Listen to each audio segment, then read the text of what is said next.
ছোটবেলাটা সকলের কাছে খুব রঙিন, তো আমারও তাই ছিল। সকলের যেমন থাকে আমারও তাই। সে যে কত রকমের মানুষ আর কত রকমের গাছপালা, জীবজন্তু, সব কিছু নিয়ে একটা দেখার জগৎ তৈরি হয়ে গেছিল। সেই দেখার জগৎ এক সময় বাধ্য করলো আমাকে কলম ধরতে।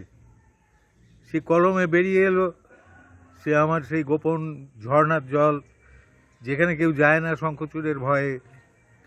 তারপর চিতাবাঘের ছানারা বেরিয়ে আসে জঙ্গল থেকে। সেসব জঙ্গলে ভয় পেতাম না, ভয় একেবারেই করতো না। শুধু দেখতাম যে আসামের প্রকৃতি আমাদের বাংলার প্রকৃতির থেকে আলাদা। আকাশটা যেন সেখানে আরও নীল, ঘন নীল। অবশ্য ছোটদের চোখে দেখার ক্ষমতাটা একটু অন্যরকম থাকে, সাধারণ নীলকে বেশি নীল মনে হয়। তো দূর থেকে দেখতাম সে পাণ্ডুঘাট থেকে ট্রেন ছেড়ে গৌহাটির দিকে যাচ্ছে। সে বাঁশের তৈরি বাংলোগুলোর পাশ দিয়ে ট্রেন চলেছে। ট্রেনকে দেখা যাচ্ছে না, কিন্তু তার ধোঁয়াটাকে দেখা যাচ্ছে। ধোঁয়াটা ধুক ধুক ধুক ধুক করে এগিয়ে যাচ্ছে। মাঝে মাঝে সে ধোঁয়া আবার রিং দেখতাম।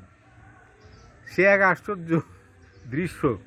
ওরকম রিং বেরোনো ধোঁয়া রেলগাড়ির আমি আর দেখিনি। তারপর লঞ্চ, মণিহারি ঘাট, সক্রিকলি ঘাট, ওইসব লঞ্চে যারা ওই গোলমেলে জার্নি করেনি তাদের পক্ষে কল্পনা করা খুব মুশকিল যে ওইরকম তুমুল ঢেউ, তার মধ্যে লঞ্চের ধোঁয়া, তার মধ্যে বসে আছি চুপচাপ, দেখছি যে এপার ওপার দেখা যায় না এমন সমুদ্রের মতো নদী। সে পদ্মা নদী, গঙ্গা নদী।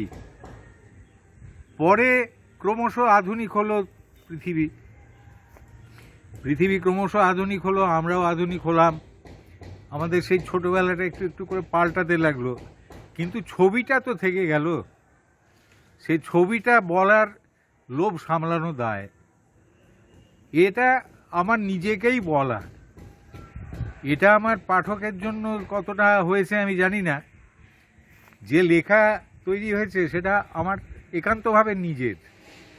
আমি নিজেকেই বলছি, সেই 7 বছরের ছেলেটা, 6 বছরের ছেলেটা কিভাবে দেখেছিল পৃথিবীটাকে, মানুষগুলো কি কি প্রভাব ফেলেছিল তার উপরে, সব মিলিয়েই তো আজকের তৈরি হয়ে ওঠা।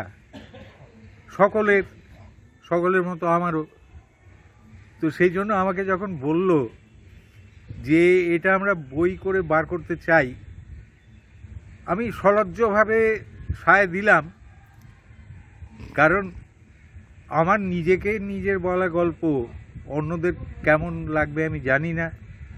তারা যদি কখনো নিজের ছোটবেলার সঙ্গে সেটা রিলেট করতে পারে, যদি তাদের একবারের জন্যও নিজের ছোটবেলাটা মনে পড়ে। ছবির একটা জগৎ, কল্পনার একটা জগৎ, যে জগতের সঙ্গে বাস্তবের মিল কমই আছে। তবে কোনটা যে বাস্তব আর কোনটা যে মিথ্যে সেটা ছোটদের কল্পনায় থাকে না। সেই কল্পনারই লেখা আমার নীলাচলের নীল আঁচলে।